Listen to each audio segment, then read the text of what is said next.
Breaking news చూస్తున్నాం. ఇటు అంబటి రాంబాబు కేసులో కీలక పరిణామం చోటు చేసుకుంది. ఇవాళ అంబటి రాంబాబు బెయిల్ పిటిషన్ అలాగే కస్టడీ పిటిషన్లపైన గుంటూరు కోర్టులో విచారణ జరగబోతుంది. ఇటు అంబటి రాంబాబును గుంటూరు మొబైల్ కోర్టులో హాజరుపరిచే అవకాశం ఉన్నట్టు తెలుస్తుంది. ఇటు అంబటి రాంబాబు పిటిషన్లపైన నేడు ఏపీ హైకోర్టులోనూ విచారణ జరగబోతుంది. ఇటు నగరం పాలెంలో అలాగే పట్టాభిపురం పోలీస్ స్టేషన్లో నమోదైన కేసులు క్వాష్ చేయాలని అంబటి పిటిషన్ వేశారు. సో మొత్తం మీద తనని కస్టడీకి ఇవ్వాలంటూ ఇటు పోలీసులు అఫిడవిట్ దాఖలు చేశారు. ఎట్ ద సేమ్ టైం తనకు బెయిల్ రావాలి అంటూ పిటిషన్ కూడా దాఖలు చేసినట్టు తెలుస్తుంది. సో మొత్తం మీద ఈ రెండింటిపైన విచారణ జరగబోతుంది. అలాగే రాష్ట్రం మొత్తంగా ఆయన పైన 16 క్రిమినల్ కేసెస్ నమోదయ్యాయి. వాటన్నిటిని కూడా క్వాష్ చేయాలంటూ ఆయన హైకోర్టుని ఆశ్రయించారు. ఒకసారి దీనికి సంబంధించి మరింత లేటెస్ట్ అప్డేట్ తీసుకునే ప్రయత్నం చేద్దాం. ఏపీ నుంచి మా ఇన్పుట్ ఎడిటర్ కృష్ణమోహన్ అందుబాటులో ఉన్నారు. కృష్ణమోహన్తో తెలుసుకునే ప్రయత్నం చేద్దాం. కృష్ణమోహన్, చెప్పండి, ఇవాళ విచారణలో ఇటు పోలీసులు కూడా అఫిడవిట్ దాఖలు చేశారా? కస్టడీలో ఉండాలి, ఇంకా కస్టడీకి ఇన్వెస్టిగేషన్ కోసం అని. ఓకే, కృష్ణమోహన్ మరి కాసేపట్లో అందుబాటులోకి రాబోతున్నారు. సో ఒకసారి మనం సిరీస్ ఆఫ్ ఈవెంట్స్ చూస్తే కనుక ఇటు రాజమండ్రి సెంట్రల్ జైల్లో ప్రస్తుతానికి అంబటి రాంబాబు ఉన్నారు. 14 రోజుల జ్యుడిషియల్ కస్టడీలో ఆయనను రిమాండ్కి తీసుకున్నారు. ఇటు జనవరి 31న ఆయనను అరెస్ట్ చేశారు. మొత్తానికైతే ఫిబ్రవరి 15 దాదాపు 14-15 దాకా కూడా ఆయనని కస్టడీలో ఇటు సెంట్రల్ జైల్లోనే ఉంచాలి అంటూ ఇటు కోర్టు అయితే ఉత్తర్వులు జారీ చేసింది. దీనికి సంబంధించి లేటెస్ట్ అప్డేట్ తీసుకునే ప్రయత్నం చేద్దాం. ఇటు ఏపీ నుంచి మా ఇన్పుట్ ఎడిటర్ కృష్ణమోహన్ అందుబాటులో ఉన్నారు. కృష్ణమోహన్తో తెలుసుకునే ప్రయత్నం చేద్దాం. కృష్ణమోహన్, చెప్పండి, ఇటు పోలీసులు కస్టడీకి కావాలని కోరుతున్నారా? వాళ్ళు కూడా అఫిడవిట్ దాఖలు చేశారా హైకోర్టులో? కళ్యాణ్, అంబటి రాంబాబు విషయంలో ఈరోజు 2 పిటిషన్లు గుంటూరు కోర్టులో విచారణకు వచ్చే పరిస్థితి ఉంది. మరోవైపు హైకోర్టులో కూడా విచారణకు వచ్చే పరిస్థితి ఉంది. గుంటూరు కోర్టులో ఒకటి అంబటి బెయిల్ పిటిషన్, రెండవది పోలీసులు కస్టడీకి కావాలంటూ గుంటూరు కోర్టులో కూడా నేను పిటిషన్ వేశారు. అది ఈ రోజు విచారణకు వచ్చే పరిస్థితి. అంటే ఇప్పటికే 31 అరెస్ట్ చేశారు. దాదాపుగా 13 వరకు ఆయనకి రిమాండ్ ఉంటుంది. అంటే యాక్చువల్గా 14 రోజులు రిమాండ్ కాబట్టి 13 వరకు రిమాండ్ ఉండే అవకాశం అయితే ఉంది. సో ఆ నేపథ్యంలో పిటిషన్ కస్టడీకి ఈరోజు కోర్టు కస్టడీకి తీసుకుంటే బహుశా గుంటూరు కోర్టు కానీ ఇస్తే రేపు రావాల్సి వస్తున్న పరిస్థితి.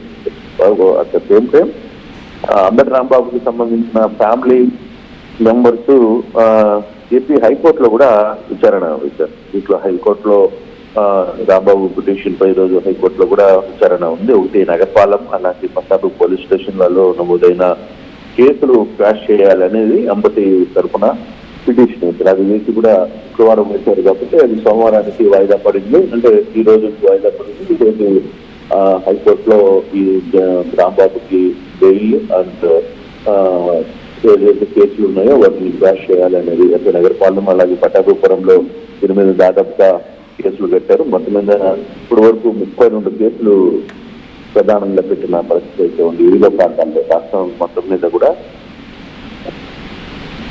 అప్పటి రాంబాబు మీద 32 కేసులు పెట్టడం. ఈ 32 కేసులకు సంబంధించిన వ్యవహారంలో ఇప్పుడు ప్రధానంగా పట్టాభిపురం, నగరపాలెం ఈ 2 పోలీస్ స్టేషన్ సంబంధించి కూడా కేసులు క్వాష్ చేయాలని హైకోర్టులో వాదనలు ఉన్నాయి. సో ఈ రోజు విచారానికి వస్తే ఒకవేళ హైకోర్టులో కానీ బెయిల్ ఇవ్వచ్చు అని చెప్తే పరిస్థితి కంప్లీట్ గా డిఫరెంట్ గా ఉంటుంది.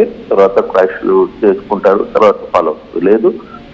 ఒకవేళ హైకోర్టులో ఇప్పటికి బెయిల్ ఇవ్వలేమని చెప్పినా, రెండవది గుంటూరు కోర్టు కస్టడీకి తీసుకోమని ఆదేశించిన, అంటే ముందు హైకోర్టులో ఇది బెయిల్ ఉంది కాబట్టి హైకోర్టులో ఈ రోజు విచారణ మీద కొంత వేచి ఉంటుంది. లోకల్ కోర్టు కూడా ఇది హైకోర్టు విచారణ ఈ రోజు ముందే జరిగే పరిస్థితి అయితే ఉంటుంది. బహుశా విచారణ కానీ రేపటికి ఎల్లుండికి వాయిదా వేస్తే గుంటూరులో కోర్టు కస్టడీకి తీసుకునే అవకాశం అయితే ఉంది. మరి గుంటూరు కస్టడీ ఈ రోజు కానీ చెప్తే రేపు పోలీసులు రాజమండ్రి జైల్లో ఉన్న అంబటిని ఏమైనా కస్టడీకి తీసుకుంటారా లేదా అప్పటికే కొన్ని పీసీ వారెంట్లు 32 కేసులు కట్టారు కాబట్టి తీసుకునే అవకాశం అయితే కనబడుతుంది.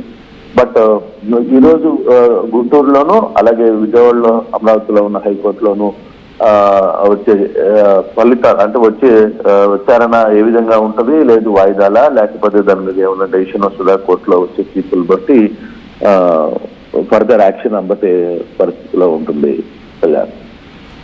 రైట్ కృష్ణమోహన్, ఒక్కసారి ఇటు అంబటి రాంబాబుకి మరొక షాక్ అని చెప్పుకోవాలి. అంబటి రాంబాబుపై పీటీ వారెంట్ని కూడా గుంటూరు కోర్టు జారీ చేసింది కదా. మరి గత ఏడాది నవంబర్లో 12న జరిగిన ఆందోళనలో ఇటు పీపీపీ మోడల్ మెడికల్ కాలేజెస్కి సంబంధించి పబ్లిక్ ప్రైవేట్ పార్ట్నర్షిప్ గురించి ఆయన బ్యారికేడ్లు తోసుకొని వెళ్ళడం, అక్కడ పోలీసుల విధులను అడ్డుకునే ప్రయత్నం చేయడం, వీటన్నిటికీ గాను ఇటు పీటీ వారెంట్ కూడా జారీ చేసినట్టు తెలుస్తుంది. అంబటి పైన మరి రాష్ట్ర వ్యాప్తంగా మొత్తంగా 36 కేసులు ఉన్నాయి. ఈ పీటీ వారెంట్లో కూడా ఇటు ఫిబ్రవరి 12 లోపల ఆయనని హాజరుపరచాలని చెప్పారు. ఆయన ఏమైనా కోర్టుకి హాజరయ్యే అవకాశం ఏమైనా ఉందా? ఆల్రెడీ ఈ పీటీ వారెంట్స్ దాదాపుగా నాకు తెలిసి ఒకటి కాదు 15 పీటీ వారెంట్లు ఉంటాయి. ఇటువంటి కేసులు పోలీసుల వాదనకు దిగడం లేదు, తర్వాత దారిలో అతను వెళ్ళేటప్పుడు పోలీసులతో ఆర్గ్యుమెంట్ జరగడం, ఇట్లాంటివి దాదాపుగా పీటీ వారెంట్లే అతని మీద 15 పీటీ వారెంట్లు ఉన్నట్టుగా మనకున్న సమాచారం. వీళ్ళు ఒక్కొక్క పీటీ వారెంట్ ఒక్కొక్కసారి వేస్తారు. ఎందుకంటే అంబటిని ఇంత త్వరగా బయటికి రాకూడదు అనుకున్న టైంలో ఏం చేస్తారు, ఒక్కొక్క పీటీ వారెంట్ ని బయటికి తీస్తారు. ఒక్కొక్క పీటీ వారెంట్ ని తీసి ఆ పీటీ వారెంట్ ని ఈ రోజు నిన్న పీటీ వారెంట్ కూడా ఇస్తే తర్వాత మళ్ళీ ఎప్పుడైనా బెయిల్ వచ్చే అవకాశం ముందు ఉన్నప్పుడు మళ్ళీ ఇంకొక పీటీ వారెంట్.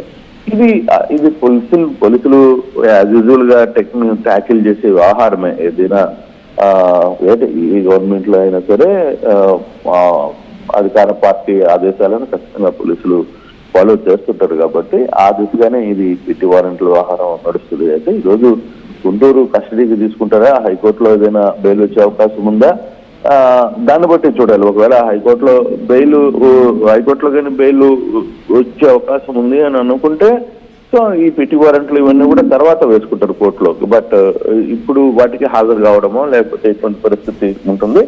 బట్ ఏదేమైనా ఈరోజు కొంత గుంటూరు కోర్టు ఏ విధంగా ఇస్తుంది, లేకపోతే హైకోర్టులో విచారణ ముగిసిన తర్వాత విచారణ దానికి రిజల్ట్స్ కి వాయిదా వేస్తారా, లేకపోతే ఈ రోజు ఏమైనా డెసిషన్ తీసుకుంటారా అనేది కూడా తెలియదు. బట్ మొత్తం మీద అంబటికి సంబంధించిన వ్యవహారంలో ఈ రోజు రెండు కీలకమైన పరిణామాలు అయితే స్పష్టంగా కనపడుతున్నాయి కళ్యాణ్.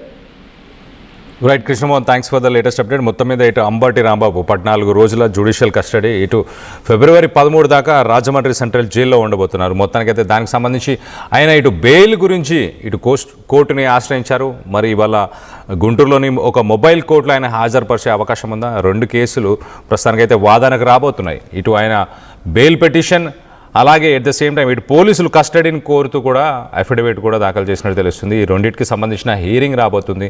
మరో పక్కన ఇటు నవంబర్లో జరిగిన సంఘటన, నవంబర్ 12న జరిగిన సంఘటన, ఏదైతే నవంబర్ 12న ఇటు పీపీపీ మోడల్ మెడికల్ కాలేజెస్కి సంబంధించి పీపీపీ మోడల్ గురించి ఆయన ఆందోళనలో పాల్గొనడం, అక్కడ బ్యారికేడ్లను తోసుకొని వెళ్ళడం, పోలీసుల డ్యూటీకి భంగం కలిగించాడంటూ మొత్తానికైతే అతని మీద మరొక పీటీ వారెంట్ కూడా ఇటు రిలీజ్ అయింది. సో ఒకవేళ బెయిల్ వచ్చే అవకాశం ఉంటే మరొక పీటీ వారెంట్తో మళ్ళీ అరెస్ట్ చేసే అవకాశం ఉన్నట్టు కూడా తెలుస్తుంది. సో మొత్తం మీద కొంత ఉత్కంఠం అయితే నెలకొంది ప్రస్తుతానికి గుంటూరు డిస్టిక్ కోర్టుకి సంబంధించి. ఒకసారి మనం చూస్తే కనుక ఇవాళ 2 పిటిషన్స్ గురించి ఇవాళ విచారణ జరగబోతుంది. ఒకవేళ బెయిల్ వచ్చినా మరి పీటీ వారెంట్తో నవంబర్లో జరిగిన సంఘటనకు సంబంధించి పీటీ వారెంట్తో మళ్ళీ అరెస్ట్ చేసే అవకాశం ఉన్నట్టు కూడా తెలుస్తుంది. సో మొత్తం మీద ఈ సంఘటన గురించి మీరేమనుకుంటున్నారు? మీ అభిప్రాయాలని కింద కామెంట్ రూపంలో తెలియపరచండి.